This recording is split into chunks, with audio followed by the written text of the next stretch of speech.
श्रृंगवेरपुर में। कहाँ रुके थे? श्रृंगवेरपुर में। श्रृंगवेरपुर में निषाद राजगुरु जी के पास भरत भैया पूरे समाज के साथ रात्रि में रुके हैं। यहाँ एक प्रसंग अभी स्मरण में आया, मैं आपसे निवेदन कर दूं। जीवन में जब दो लोगों के बीच बात करने का अवसर प्राप्त हो तो प्रयास करके ऐसी ही वार्ता करनी चाहिए कि दोनों के बीच का प्रेम और बढ़ जाए। कई लोग ऐसी बात भी कर देते हैं कि दोनों में देखा देखी भी बंद हो जाता है। क्यों कह रहा हूं?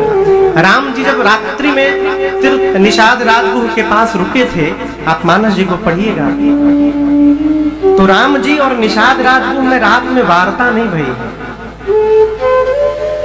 राम जी सो गए थे, निषाद राजगुरु अपने सेवकों को पहरे में लगाने लगे, चारों तरफ पहरे में खड़े हो जाए, ठीक ना?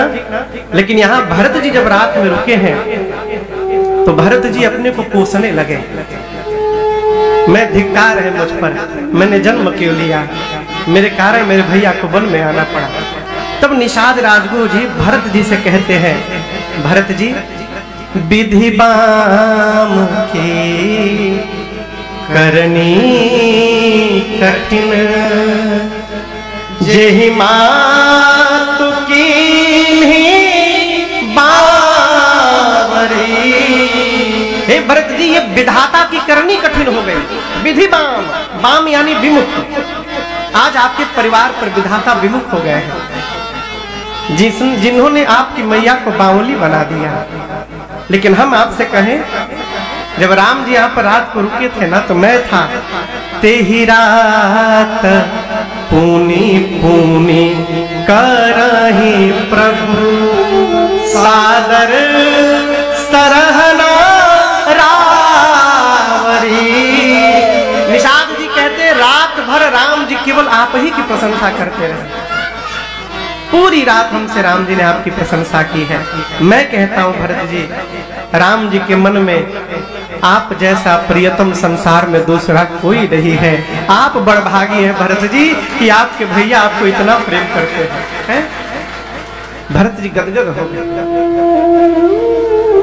प्रातः काल निषाद राजगुरु ने घाट घाट की नाव को मंगाया,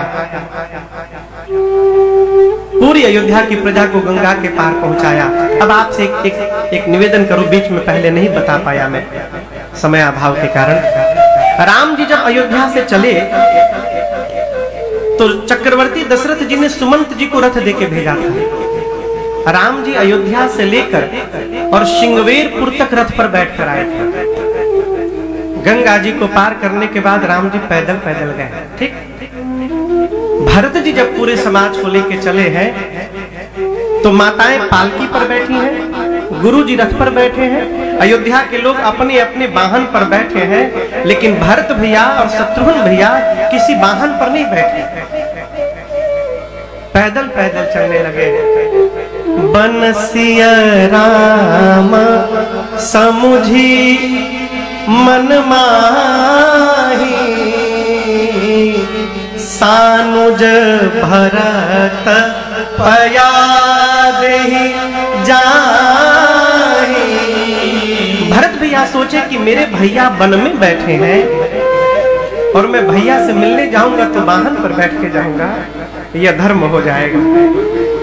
तो शत्रुघ्न भैया को लेके भरत भैया पैदल चलने लगे। अयोध्या की प्रजा ने जब भरत जी को पैदल चलते देखा तो पूरी प्रजा अपने वाहन से नीचे उतर गई। कौशल्या मैया को पता चला, माँ ने भरत जी से कहा, लाला यदि शीघ्र राम के पास पहुंचना चाहते हो तो रथ पर बैठ जाओ। तो माँ की बात मानकर भरत जी 3 दिन रथ पर चले और श्रृंगवेरपुर तक भरत जी रथ पर आए। अब दर्शन करिए, गंगा पार करने के बाद नाव से सबसे आगे माताओं की पालकी निकाली और साथ में निषाद राजगुरु को लगा दिया रास्ता दिखाने के लिए। माताओं की पालकी के बाद गुरु जी का रथ निकाला और साथ में शत्रुघ्न भैया को घोड़े पर बिठा के लगा दिया। गुरु जी को कोई आज्ञा देनी होगी तो किससे देंगे?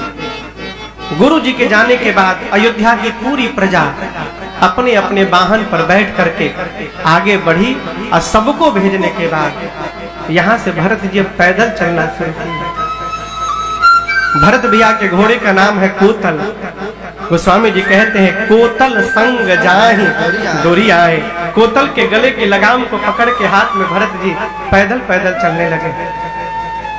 उनके जो सेवक हैं बार बार कहते प्रभु घोड़े पर नहीं बैठना चाहते, रथ पर, घोड़े पर बैठ जाइए, हाथी पर बैठ जाइए, पैदल न चलिए प्रभु। भरत जी कहते देखो मां के कहने पर अयोध्या से चलते समय मैं रथ पर बैठ गया। क्यों? अयोध्या से श्रृंगवेरपुर तक मेरे भैया भी रथ पर बैठ कर आए थे, इसलिए मैं बैठ गया। लेकिन मैं जानता हूं गंगा जी को पार करने के बाद कोई रथ नहीं खड़ा होगा मेरे भैया के लिए, और इस तट से मेरे प्रभु पैदल पैदल गए होंगे। और यदि यहां से मेरे भैया पैदल पैदल गए हैं तो भरत के लिए जानते हैं क्या उचित है?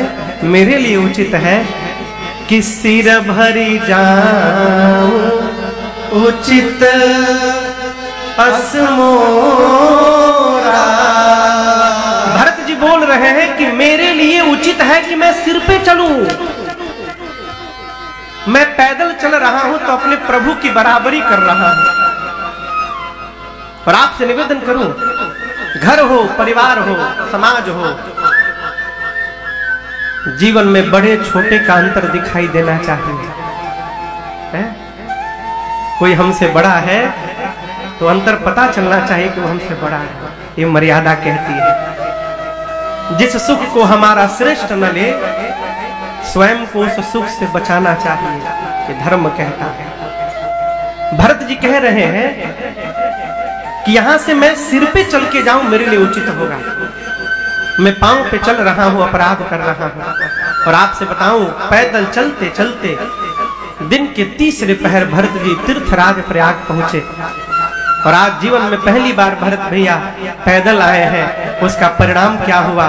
पांव में झलका झलकत पायन कैसे, झलका झलकत पायन कैसे, पंकज कोश ओश कण जैसे, पंकज कोश ओश कण जैसे, भरत पया देहि आए आजो, भरत